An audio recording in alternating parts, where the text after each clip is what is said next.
Good evening, everyone. My name is Rick Manifo, and I'm with Rabbi Zacharias International Ministries, whose Canadian office is based right here in Toronto. And just so you know, you can follow us on Facebook and Twitter at RZIM Canada anytime. We are so pleased that you've carved out time on this Friday evening to take in this very special event with Dr. Nabeel Qureshi. If you're here to hear someone uncover and discuss what few others are willing to deal with, you're in the right place. If you're interested in clarity and forthrightness about this potentially controversial topic, you're in the right place. If you've come to hear someone who is personally well-versed and vested in this, you're in the right place. Lastly, you might be here wondering if what Dr. Qureshi has to say feeds Islamophobia, as some have alluded to this past week. If you're here and you're here for that, guess what? You're in the right place. Nabeel in this book proposes a better way. And on that note, there is no better way for me to conclude than to welcome to the stage Dr. Nabeel Qureshi.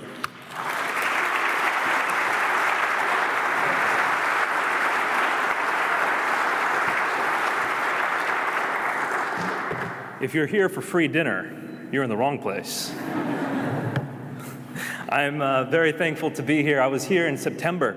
I was able to talk about questioning Jesus at the University of Toronto, which is right across the street, and I was very much looking forward to coming back. But as some of you may have known, there was a little bit of concern about this topic. And I understand that.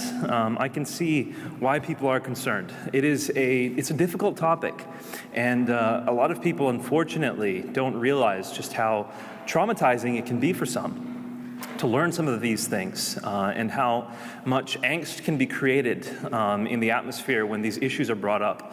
And so I completely understand why this discussion isn't happening across the street at the University of Toronto as intended. What's particularly saddening about not being able to talk about this in a venue across the street is that I wrote this book particularly so that people would be less angry towards Muslims, so that people would be more loving toward their Muslim neighbors. Because there's a lot of confusion in the air, and as long as there's confusion, fear comes with it. People don't know how to react, and with the unknown comes fear. That's why we have to discuss these matters. We have to clarify the confusion and demystify the situation so that people will know how to react, how to respond, and so that love can be perpetuated, so that welcoming. Canada is a really welcoming place. I don't know if you realize this, because you live here, but every time I come here, I'm reminded by the customs agents. You guys have the nicest custom agents in the world. I landed yesterday, and I asked the guy, I said, do you guys have global entry? Because when I come to the United States, I can just go right through because I have global entry. And he took the time to sincerely apologize that they did not have global entry. I was like, wow, he means it. In Britain, they would apologize too, but it would be passive-aggressive. Here, he actually meant it. And so I was like, yeah, I'm in Canada. You guys have a very welcoming country. We saw what Justin Trudeau did not too long ago when the refugees were coming. He welcomed them in open arms, told them to come. And so Canada, in particular, has this ethos of welcoming people from around the world. And I especially appreciate that. But I'm afraid that current events might dent that desire to welcome others. I'm afraid that people will have questions because of what's happening, and if they don't receive the answers, they will respond with anger. What am I talking about? Let's look, for example, at what happened on Monday. Just a few days ago, not more than 15 kilometers down the street, a man by the name of Ayanle Hassan Ali went to the recruiter's office and stabbed multiple people. How many of you have heard this? Quite a lot of you. Good. How do we process this? Almost any time we see someone from an Islamic background commit a crime, there's immediately two polar opposite responses in the media. One is saying, see, they're terrorists. We need to get rid of these people. We need to be more careful about them. The other response is, of course, Since it's an Arab, they're going to say it's terrorism. This has nothing to do with terrorism. It's the person himself who's crazy. If a white person had gone and killed someone, they wouldn't call that terrorism, but because it was an Arab, they're calling it terrorism. Those same responses, regardless of the details of the event, almost always occur. No one even bothers to wait for the investigation. They just immediately say, some people say, it was terrorism. Other people say, how dare you say it was terrorism, completely regardless of the facts themselves. This is because of just how tense the situation has become. Now, in this case, when I found out about the stabbings, my radar went off, a red flag went up, because as this man was stabbing people, he said, Allah told me to do this. Now, I'm not saying what you might think I'm saying. Terrorists rarely, if ever, I've never heard any terrorist proclaim, Allah told me to do this.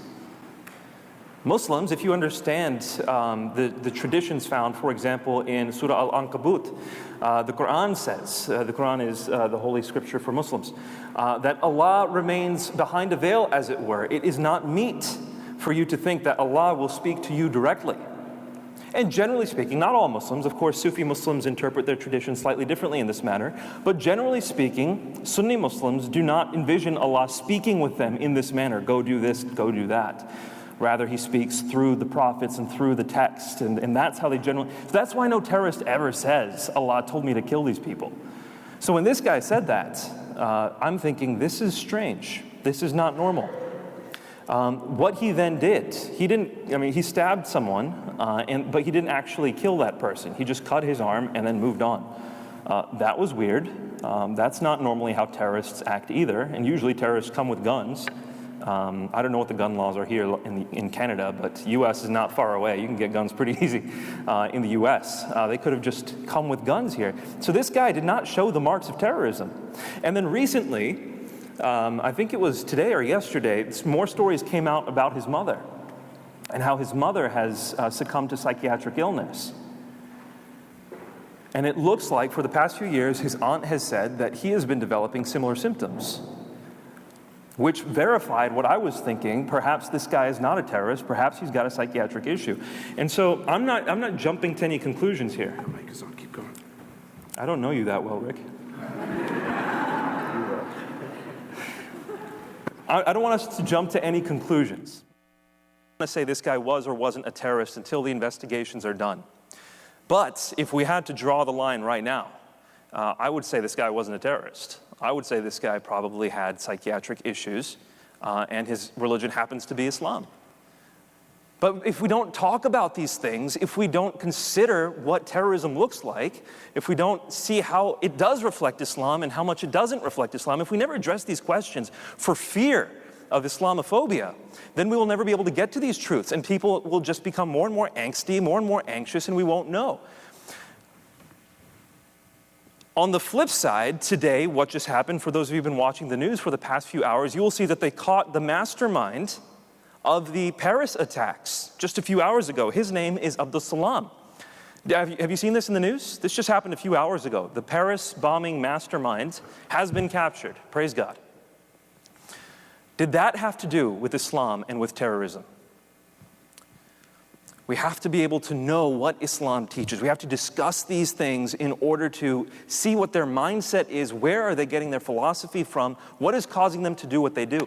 This is a big problem. Whenever we see enemies, whenever we see people who we consider people who are fighting us, the first thing we do is we dehumanize them.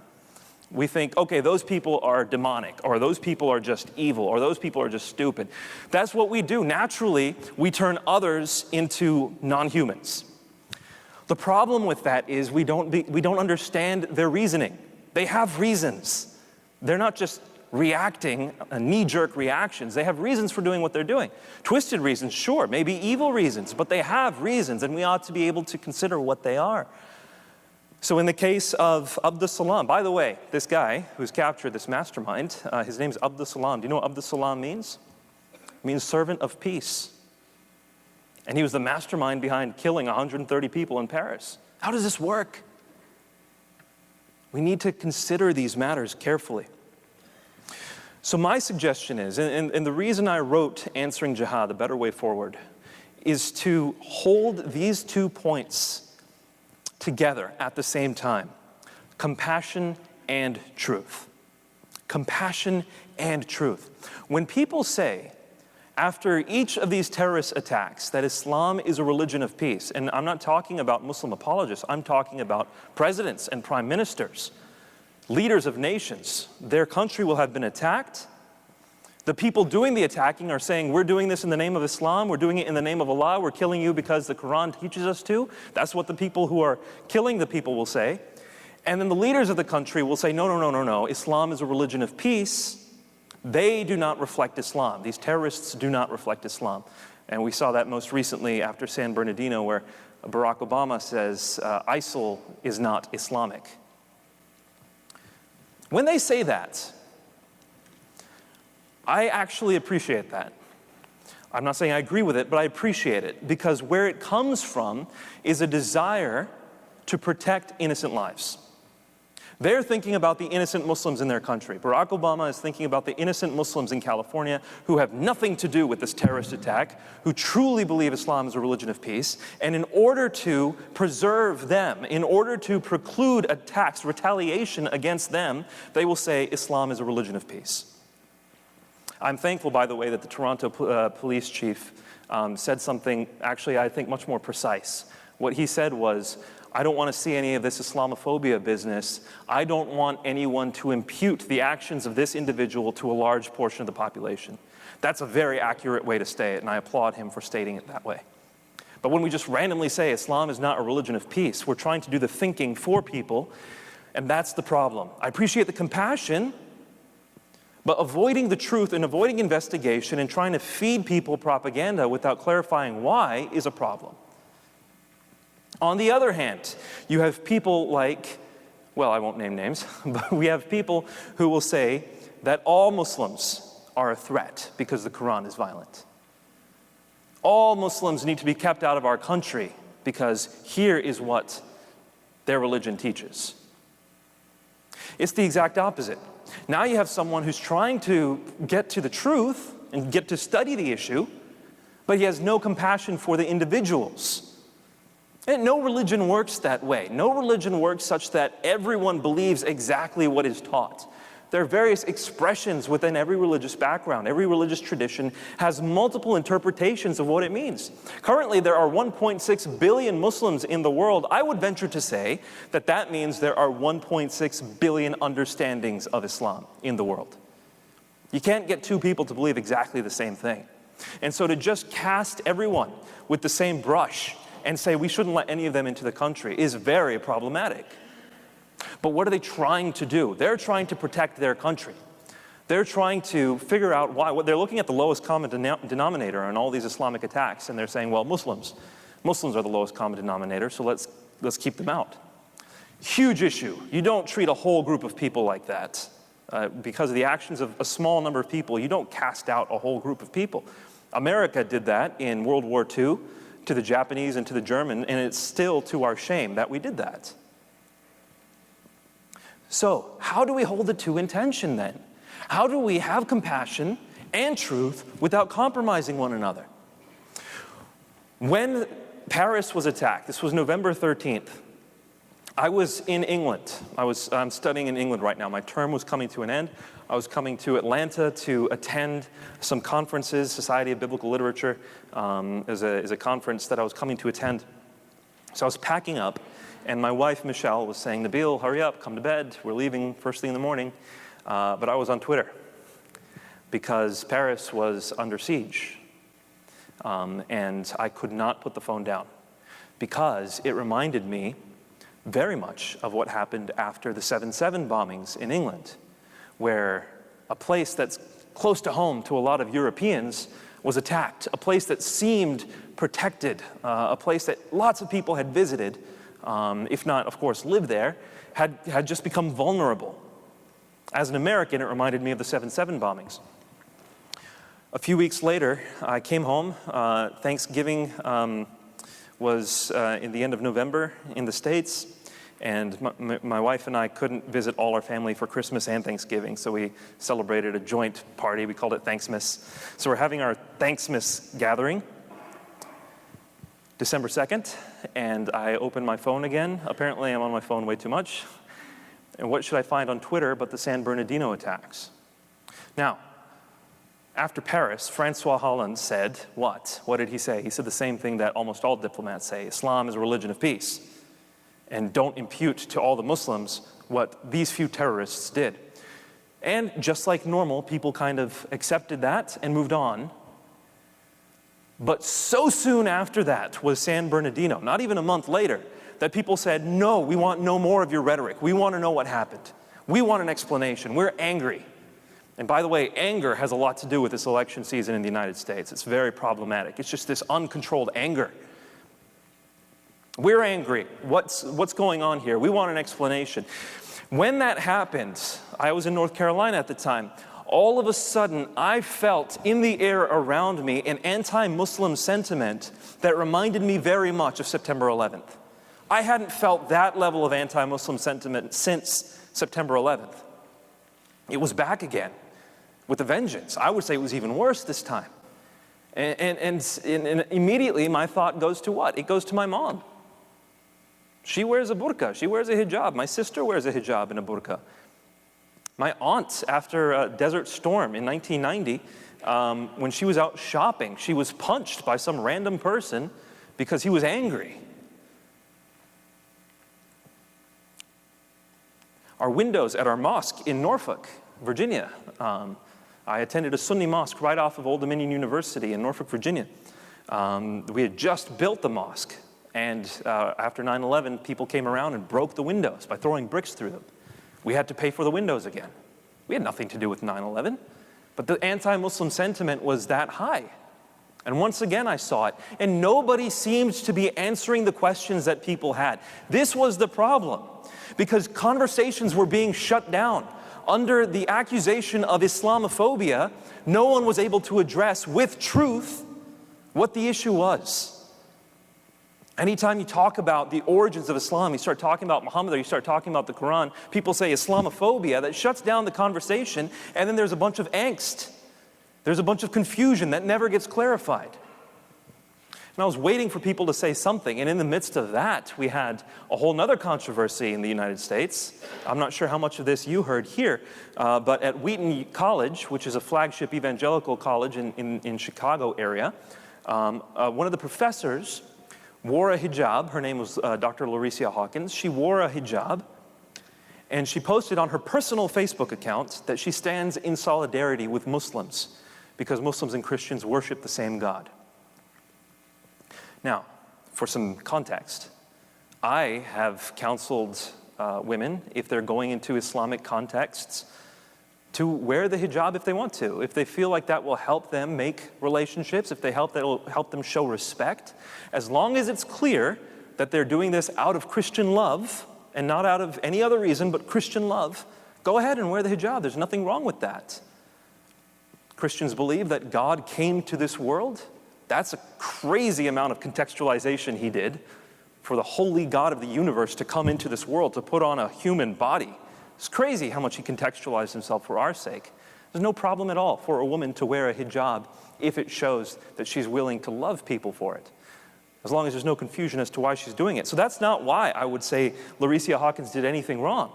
But when she said Islam is a religion of peace, when she said Muslims and Christians worship the same God, she struck a very raw nerve. A very raw nerve. Again, what was going on? There was a ton of anger and no clarity, no charity.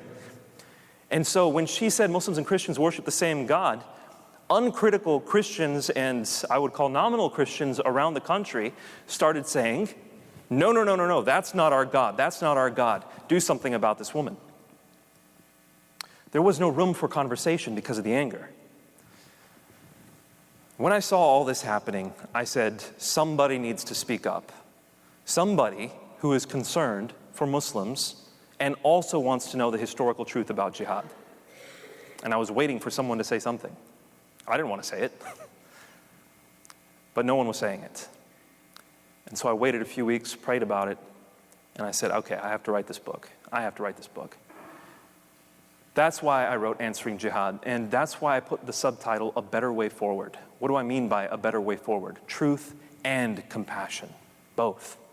That's what I meant by a better way forward. Now, what gives me the right to talk about this? Who am I? I'm a Christian, right? How can I talk about this? On September 11th, I wasn't a Christian.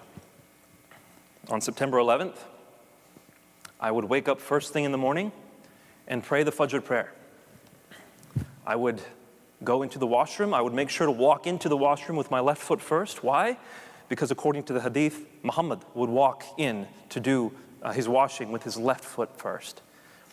And then when he started to do the washing, he would recite certain prayers in Arabic. I had all those prayers memorized since I was 5 years old. I'd learn how to do the wudu, the ceremonial cleansing.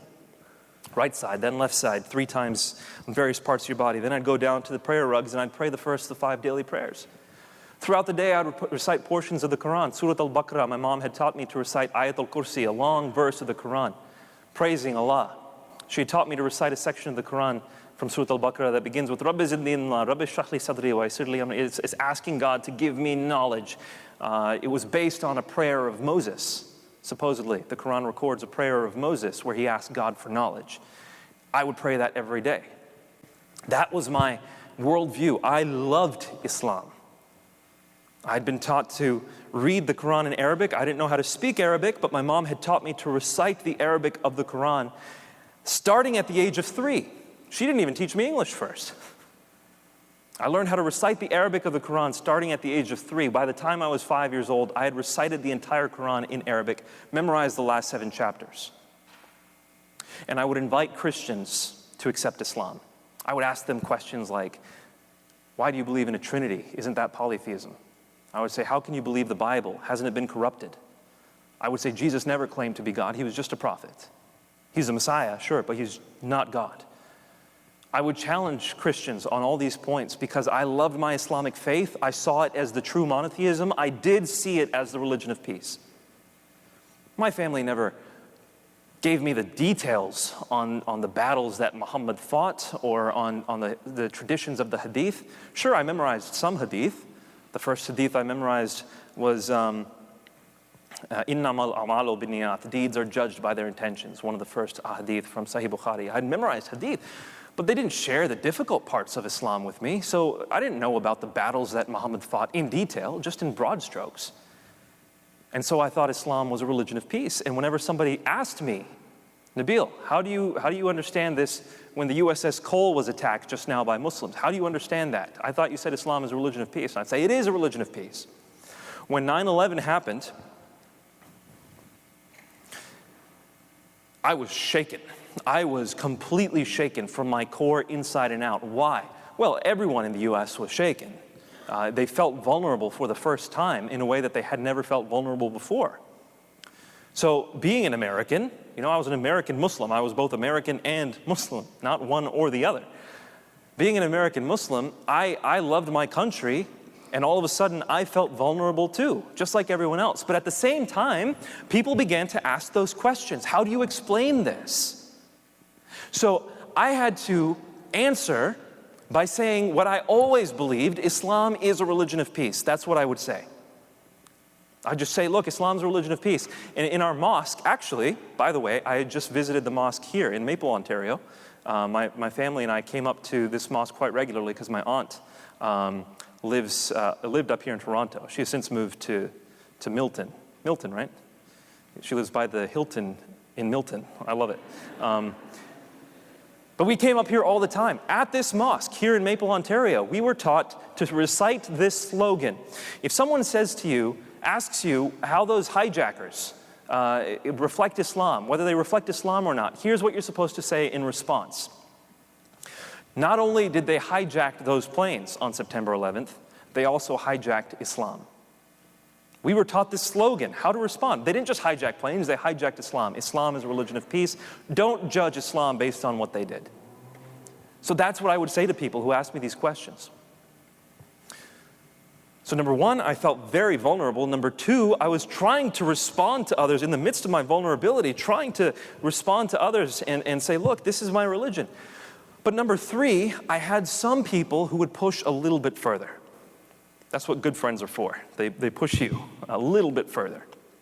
And I had a friend who said to me, Nabeel, I understand what you're saying, But how do you, in light of what the Quran teaches, and in light of the hadith, the traditions of Muhammad's life and the Sira literature, how can you say Islam is the religion of peace in light of that? And for years, I would give him the answers that I was taught to give him. I would basically go to an imam, or I'd go to my parents, or I'd go to friends who were learned, and I would say, how do you explain this? They would give me an answer, then I'd go back to my friend, and I would regurgitate what they said. And it was constantly like that.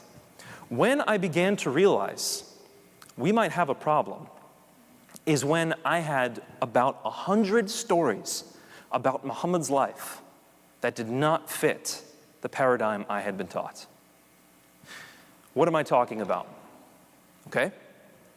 Sahih Muslim, for example. Okay, so for those of you who are not Muslim in the room, you have to understand, people who are raised in an Islamic context are taught from a very young age, if they're devout, not all Muslims are devout, of course, but those who are devout, as our family was, are taught from a very young age that Muhammad was the most perfect man who ever lived, that he was the best general, that he was the best father, that he was the best husband, that he lived the most upright life, that he followed the Quran to a T. He is the example for Muslims, says chapter 33 of the Quran. He is the perfect exemplar. And that's why in Islam we called him al-insan al-kamil, the perfect man. Given how perfect Muhammad was, my friend then started bringing accounts to me, saying, what do you do with this account? Do you trust this book? Do you trust Sahih Muslim and Sahih Bukhari? And my answer would be, yes, I do. And then he says, what do you do with this account? And he brought me, one of the first ones he brought me was when Muhammad punched Aisha in the chest. Aisha had been following Muhammad in the middle of the night. Muhammad has multiple wives. Sorry to go into some of these details, but I'm just giving you context. Muhammad has multiple wives, and he's supposed to spend a night with only one wife at a time. He can't, double dip. So he's spending time with one of his wives. He leaves her tent, and then she's worried he's going to another wife's tent. So she follows him out to see what he's doing. Turns out he's just praying. He's being faithful. When she sees that, she goes back. Muhammad notices that she's there. He follows her. She starts going faster. He starts going faster. She starts running. He runs after her. She gets to the tent, lies down, pretends to be asleep. Don't forget, Muhammad is way older than Aisha. He married her when she was 6 years old, and he was 49. So she's running back into this tent as fast as he can. When he gets to the tent, to be fair, they didn't live together until she was 9. So he was 52, she was 9. They get back to the tent. Muhammad says, Aisha, why are you breathing fast? She's trying to catch her breath still. And she says, oh, no, nothing, it was nothing. And that's when he punches her in the chest. And the hadith says he punched her in the chest, causing her pain. Now, I had been taught that Muhammad was the most loving husband who would never hurt his wife. Even though the Quran says you can beat your wife, chapter 4, verse 34 of the Quran. Muslims will say, no, it means lightly. It's symbolic. That's what we had been taught. But this says he punched her in the chest, causing her pain.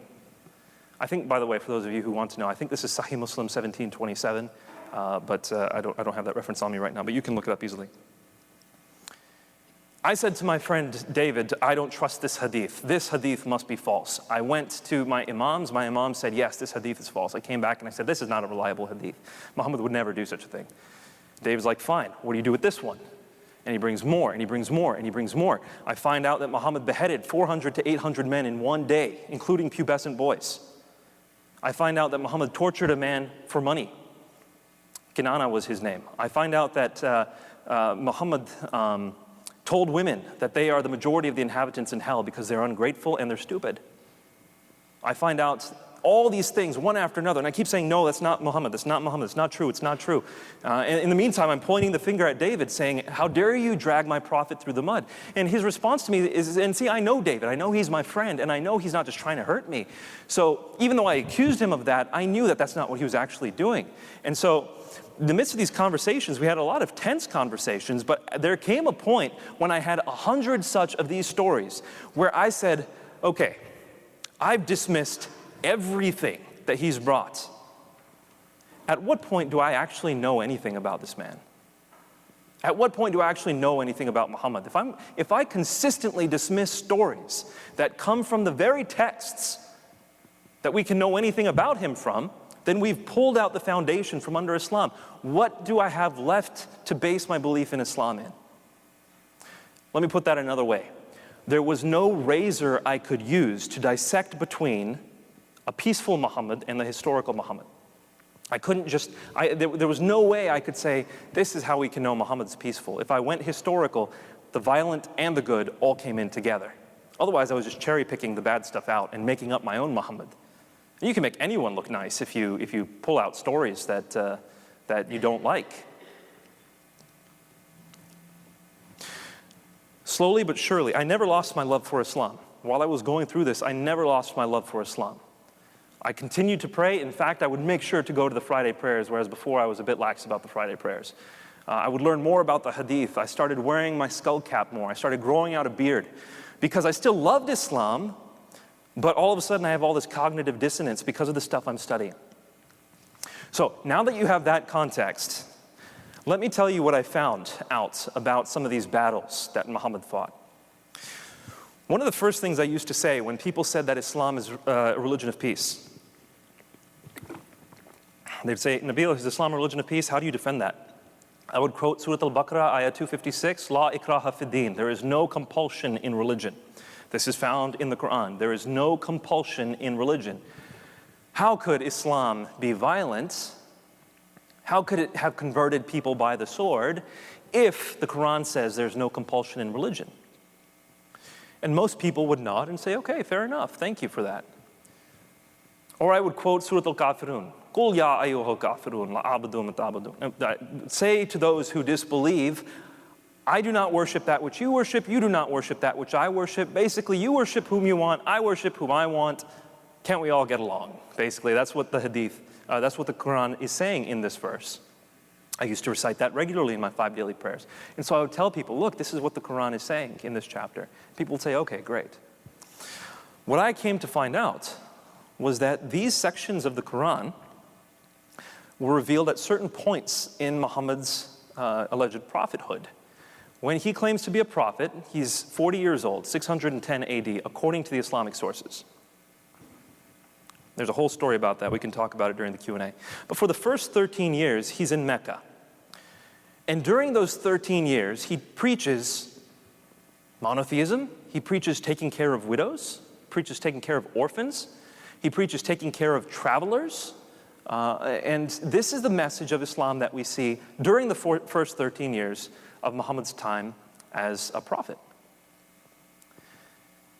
A lot of this makes sense, by the way, because Muhammad himself, his father died before he was born, Abdullah. He died before he was born.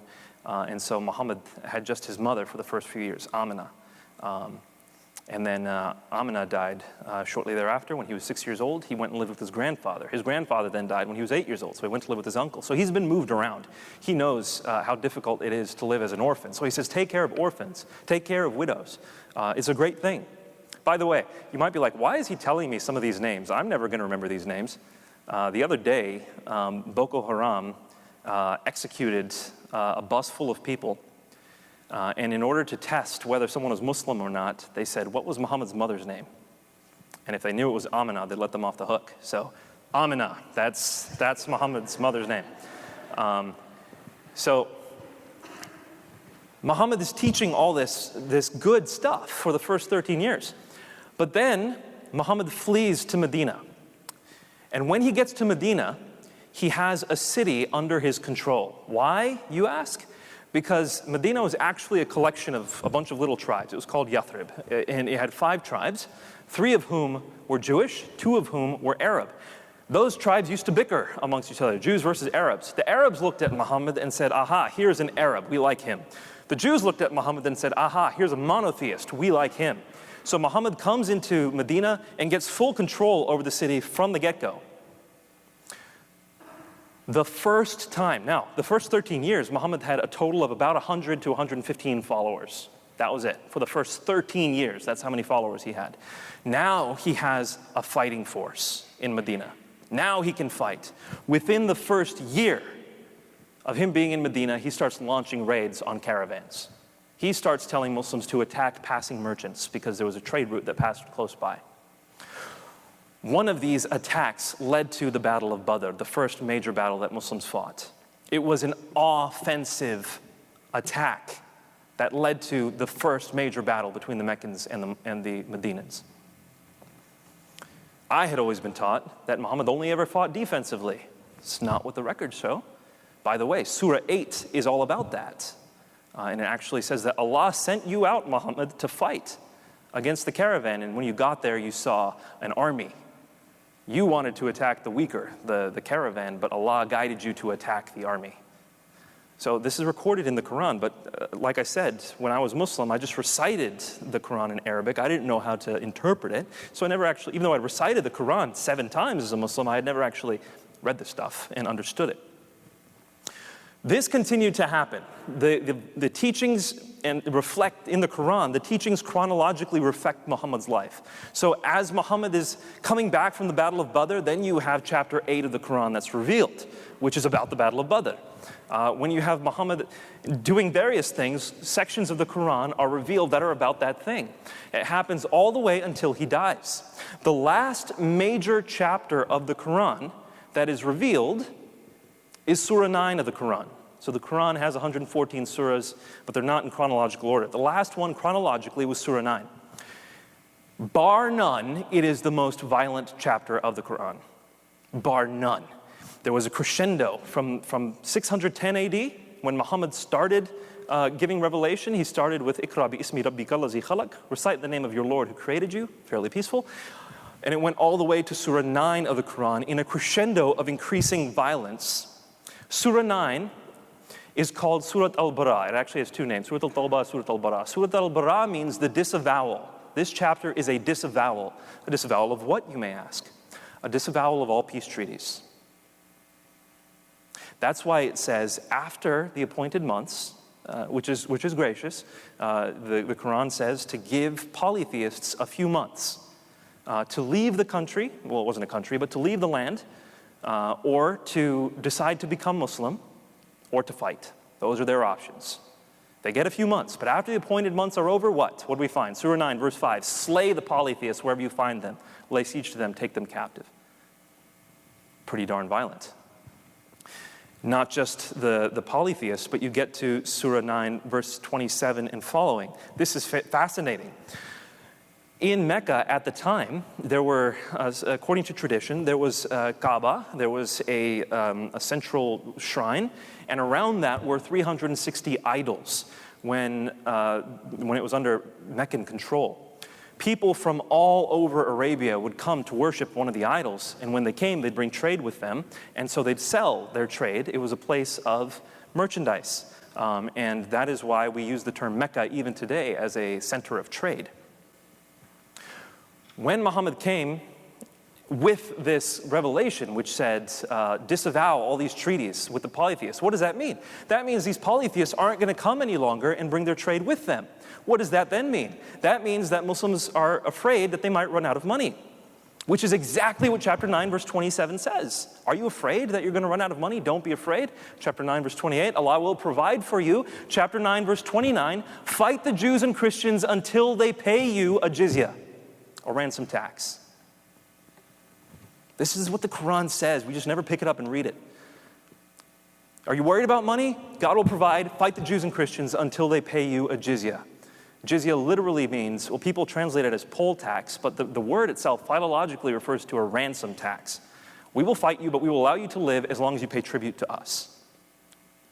Why? You can't just go killing Jews and Christians or fighting them pointlessly. There must be a reason that's given. That's what the next few verses tell you. Here's the reason. Chapters 9, verse 30 and 31. The Jews say Ezra is the son of God. The Christians say that Jesus is the son of God. They are like those who came before them. In other words, they're just like the polytheists. If they're saying that there are sons of God, that means they believe in multiple gods. Therefore, they're like the polytheists. Therefore, you can fight them. That's the rationality, the rationale the Quran gives. And then chapter 9, verse 33. Allah has made Islam to prevail over every other religion. That's what it says. Allah has made Islam to prevail over every other religion. Continue on through chapter 9. There's much more to say, but there's one more verse that we absolutely... Okay, I'll give you just a little bit more. It says that if you don't fight, if you're a Muslim and you do not fight, you are like a hypocrite. You are not really a Muslim. That's what the Quran says. You have to fight.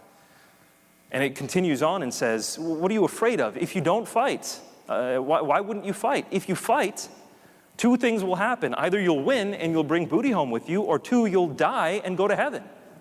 Why wouldn't you fight? And that's where you get chapter 9, verse 111 of the Quran, which says that if you die in battle, you are guaranteed paradise. And that's the only guarantee we find of going to paradise in the Quran. When was this chapter composed? The last chapter of the Quran left for the Muslims.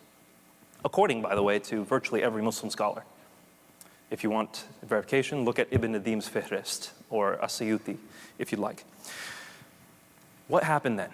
You had a peaceful message that over time evolved, reflecting what the circumstances of Muhammad's life were till the time he died.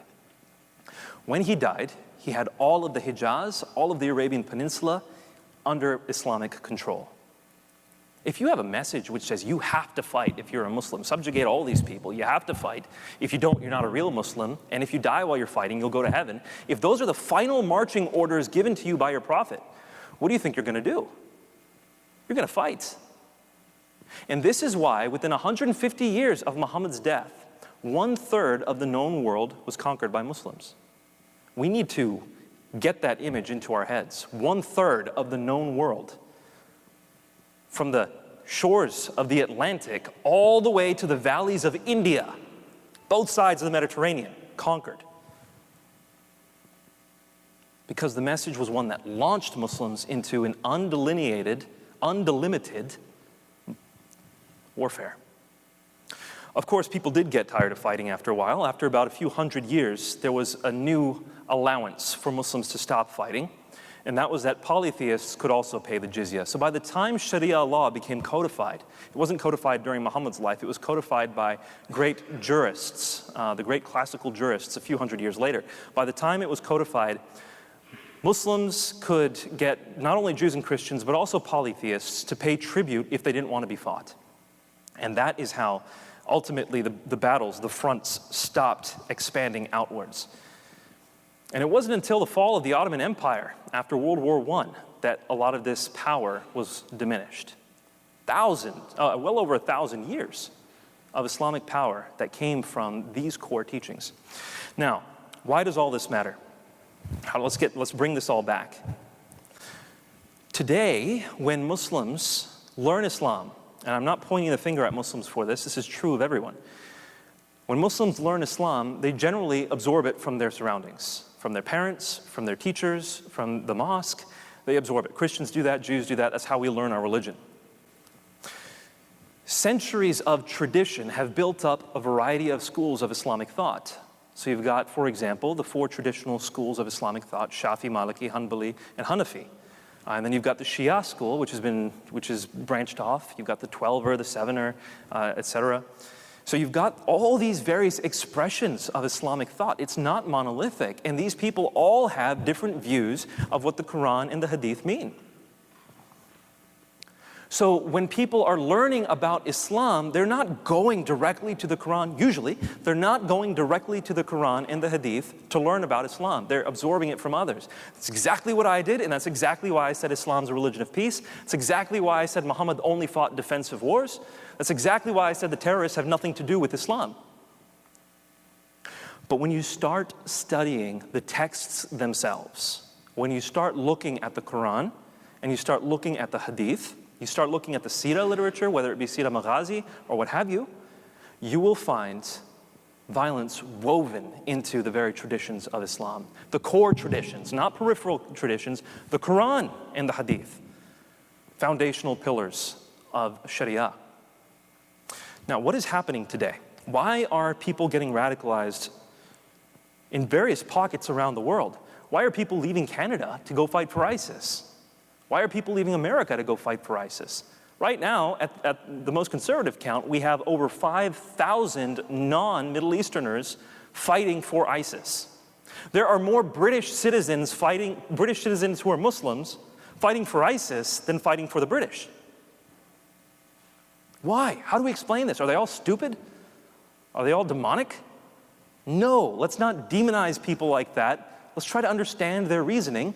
Every single one of them gives you their reasoning very clearly. I remember when these 3 Bethnal Green girls, Bethnal Green's a city in England, who were at the top of their class. They were the most popular girls. They wore their hijabs. You can still see their Twitter accounts, by the way. They were very devout in their Islamic faith. They told their parents that they were going out for an outing. They managed to escape to Syria through Turkey. Their parents couldn't understand what happened. Their parents didn't, of course, didn't support terrorism. They said, what happened to our daughters? Now, the media, of course, it tends to lean on the compassionate side. It tends to, not always. And so they're willing to say, oh, those girls were brainwashed. They were brainwashed by recruiters. They went from being the smartest girls in their class to complete zombies, and they just were brainwashed. That's not what the girls say.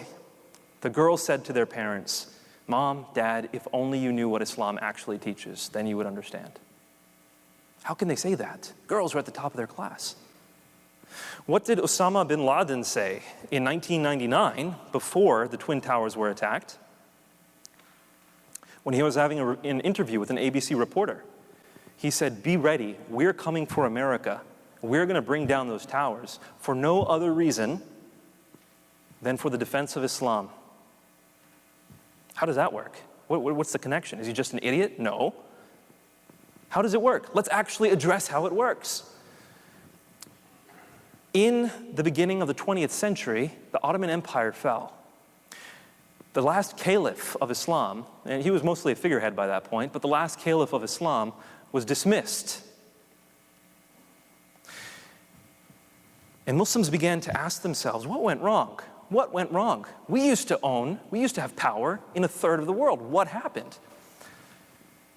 The answer that was given, by the way, again, not pointing the finger at Muslims. A lot of people do this. I don't know if you know much about Jewish history, but Jews until 70 AD had a temple system where pretty much the whole Judaic faith revolved around sacrifices and ceremonies at the temple. It fell twice. But both times that it fell, the Jews asked themselves, what have we done wrong? What did we do wrong? Where did it go wrong? The response that they came up with was the same response that the Muslims came up with. We have stopped following God. We have stopped following God. We need to return to a direct following of God's word. So Jews did that, of course. We saw that, and we ultimately saw the Bar Kokhba revolt in 135 AD as a result of that. Muslims, what did they start doing? They started thinking, why are things going wrong? Well, in the West, Muslims are pandering to capitalism. In the East, Muslims are pandering to communism. Where is Sharia being followed? If we just follow Sharia, Allah will send His blessings upon us, and once again, we will rise to power. Who is the main intellectual mind behind this? There's a man named Sayyid Qutb was one, and he actually followed on the heels of Hassan al-Banna, who did what? He was the founder of an organization that we know called the Muslim Brotherhood. Why did he start the Muslim Brotherhood? He had 2 very explicit reasons why he wanted to start the Muslim Brotherhood. Because we want to follow the Quran and we want to follow the Hadith. This is what we need to do in order to receive Allah's favor. That was the reason why the Muslim Brotherhood was started. And Sayyid Qutb followed along that. He fueled the Muslim Brotherhood with his intellectual musings.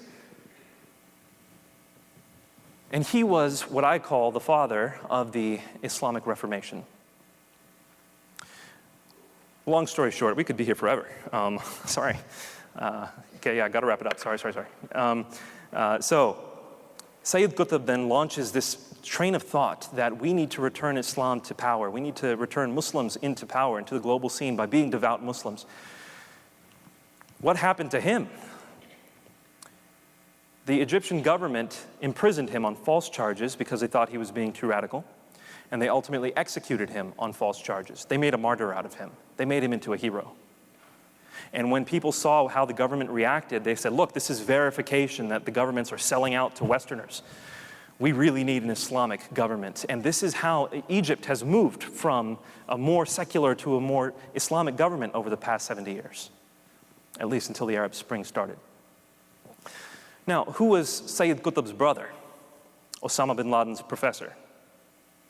And so a lot of those teachings filter down to Osama bin Laden. Osama bin Laden starts Al-Qaeda, good job America, we gave him tens of millions of dollars. during the war with Afghanistan, and using that money, he started Al-Qaeda. Al-Qaeda had a branch that went out to Syria and to Iraq. They ultimately had a falling out. It was called Al-Qaeda in Iraq. They had a falling out with Al-Qaeda in Afghanistan, so they decided to call themselves ISIS. It all traces back to this same ideology, that we need to restore the glory of Islam. Which is why, by the way, ISIS's name, the Islamic State, what they're trying to do is they're trying to return, are you with me? They're trying to restore this Islamic State by currying Allah's favor. Boko Haram does not call itself Boko Haram. That's a denigration of words that mean Western education is haram, it's forbidden. What they actually call themselves are those who propagate the teachings of Muhammad. That's their Arabic name for themselves. Or at least it was until last February, which is when they became the East African branch of ISIS. And they submitted to ISIS.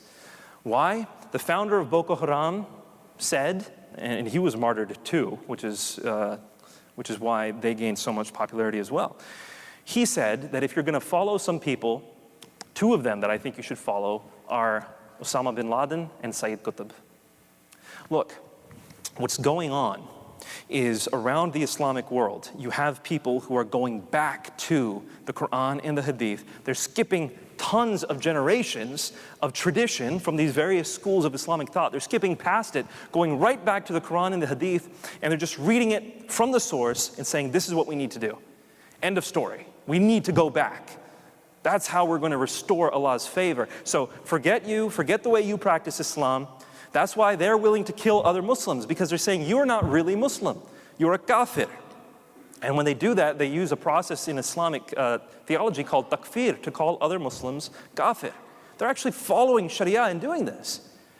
And then they say, okay, forget you guys. We are going to practice Islam the way it ought to be practiced, and Allah will give us favor. And that's why you ask questions like, why the heck is ISIS doing what it's doing?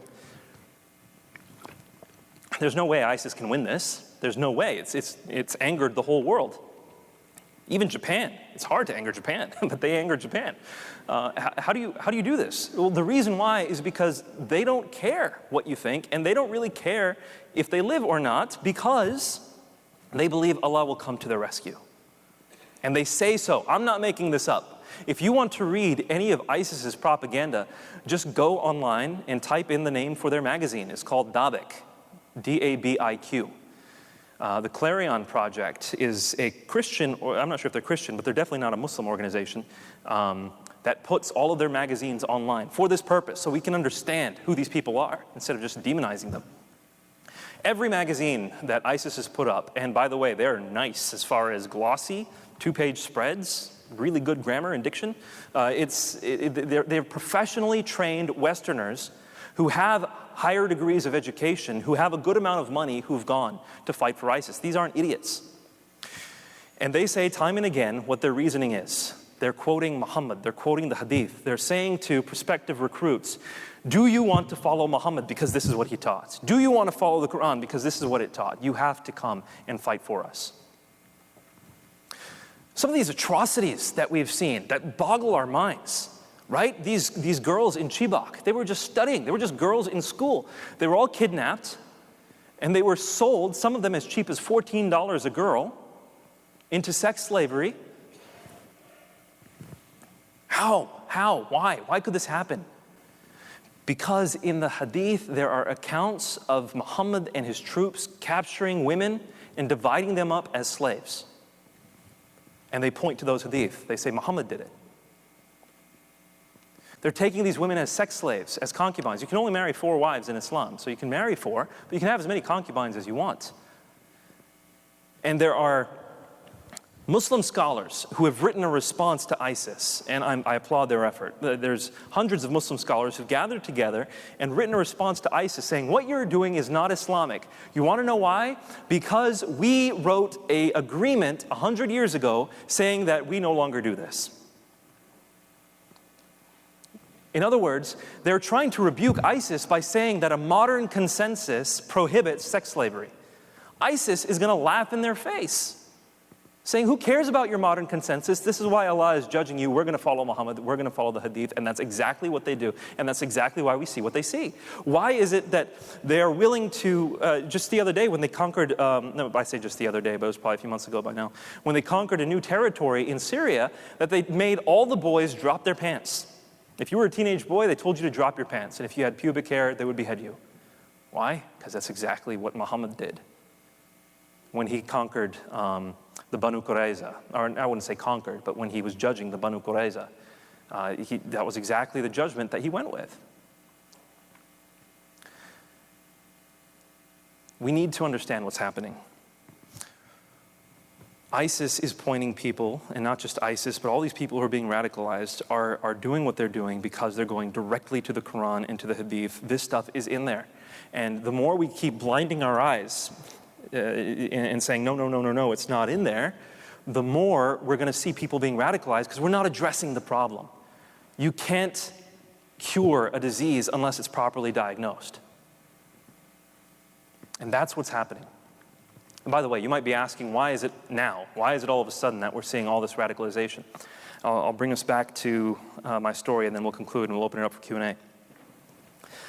Up until about 2002, if you wanted to study the Hadith or the Quran, you'd probably have to go to an Islamic library.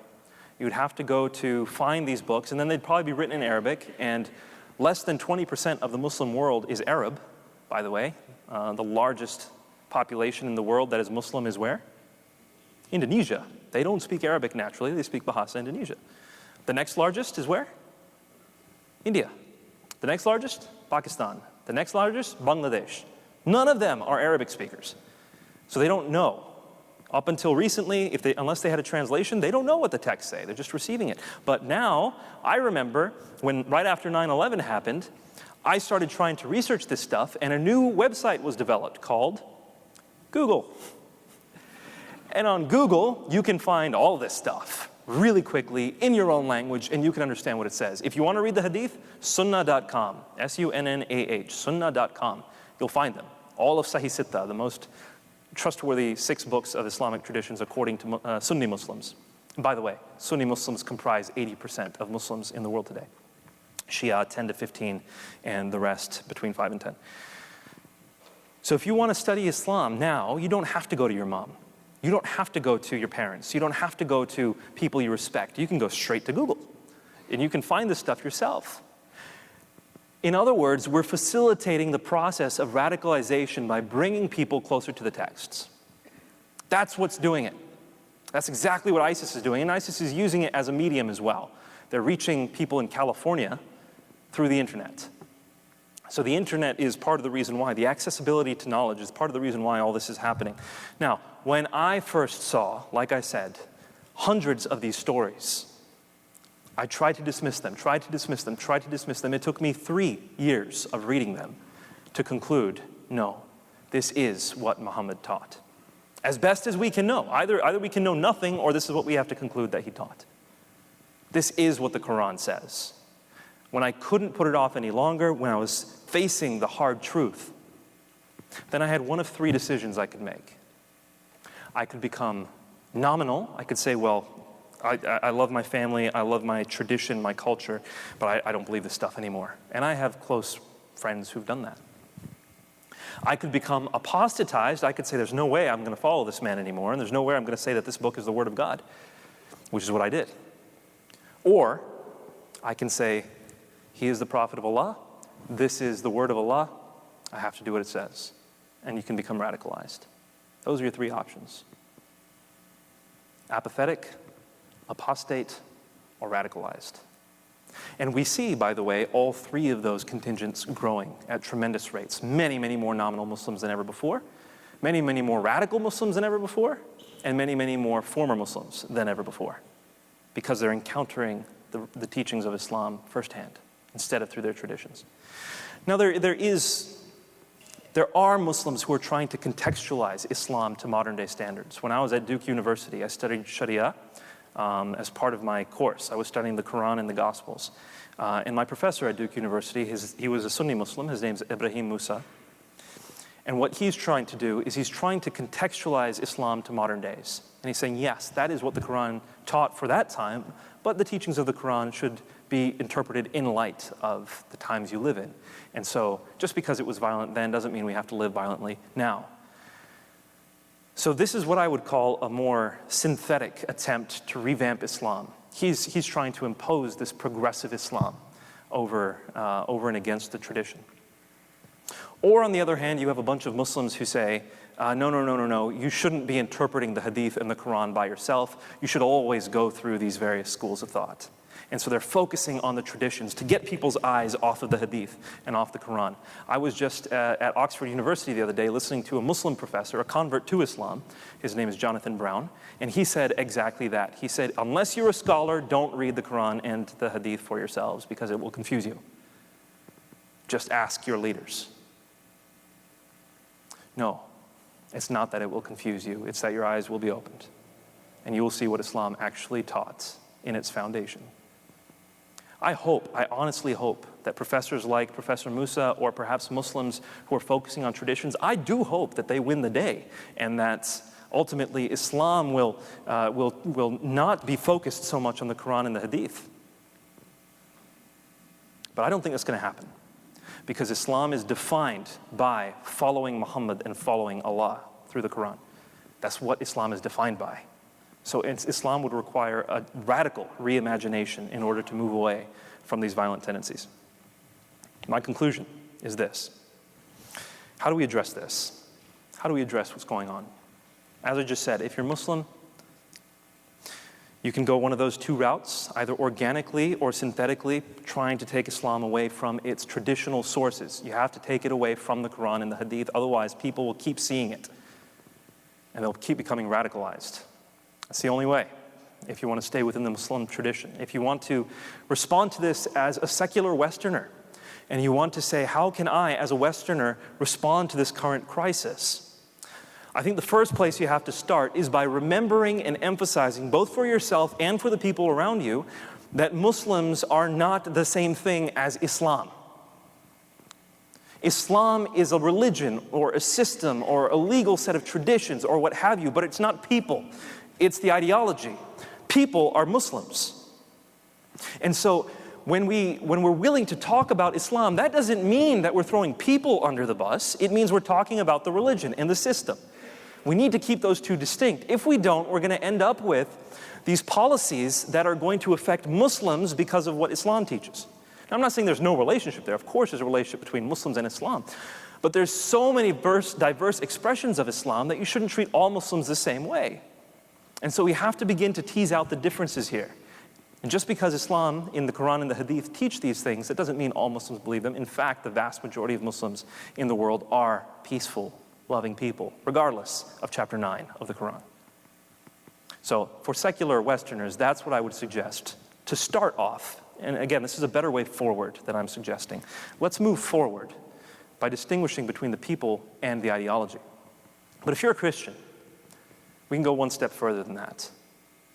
Because Jesus, I think, provides for us the greatest answer that can be provided to jihad. In the face of being executed, Jesus loved the people who were willing to kill him. This makes no sense to most people. How can you love someone who's killing you? What does Jesus say in the Gospel of Luke? Father, forgive them, they know not what they do, while he's being crucified. But if we follow Jesus' words, we see what he's saying. In the Sermon on the Mount, Jesus teaches his followers that if your enemy is hungry, give them something to eat. If your enemy is thirsty, give them something to drink. If somebody wants to take your cloak from you, give it to them and give them your tunic also. If someone forces you to walk 1 mile with them, and that was something that soldiers used to do, they'd take average citizens and give them their bags and say, you have to walk with me a mile and carry these bags. Jesus says to them, instead of getting upset, walk with them 2 miles. Why? What's the reason? He tells you. Don't even pagans love those who love them. Doesn't everyone love those who love them? What's the big deal if you only love those people who love you? But if you love people who do not love you, then you're doing what your Father has called you to do. Then you're being perfect as your heavenly Father is perfect, loving those who do not love you. Jesus tells us that we don't have to fear death. Why? Because he conquered it. According to the Christian worldview, you don't have to think that the end of your life is the end of your life. You're going to live eternally. There's no need to fear death. This is why the Bible says to live is Christ and to die is gain. This is why it says that death has no sting, because we will live forever, according to the Christian faith. So if you know you're going to live forever in bliss, what fear do you have if someone is coming and trying to kill you? You can engage them, even with love, even if it costs you your own life. Now, I want to emphasize, 4.6 million Syrian refugees coming from Syria to the West, less than 0.1%, and this is actually a study that's been done, less than 0.1% of Muslims in the world are violent. So let's not fear the people who are coming. I'm not saying they're here to kill you, but I am saying if you're a Christian, and even if they were here to kill you, your job, if you want to follow Jesus, is to love them anyway. Unless you just want to follow him in name only. You need to think those things through. Now, am I saying naively open the borders for everyone to come? No, I'm not saying that.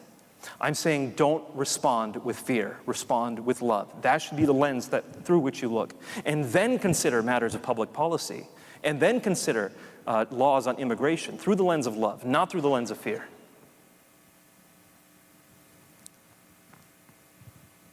If we encounter Muslims on the verge of radicalization, and there are some right now who are on the verge of radicalization. This has not stopped because we haven't talked about it yet. But if we encounter them and we become friends with them, whether you're Muslim, secular, Christian, what have you, if you encounter Muslims who are on the verge of radicalization and you teach them about love and you give them a better way forward, we can proactively combat radicalization. Proactively, which is what we need to do. But I do say that the Christian worldview allows you to do that more than any else because our God told us to love our enemies. We have to do it. And hopefully, as some people are encountering the violent texts of the Quran and the Hadith, we can meet them at that three-pronged fork in the road and show them a better way forward. Thank you very much for hearing me tonight.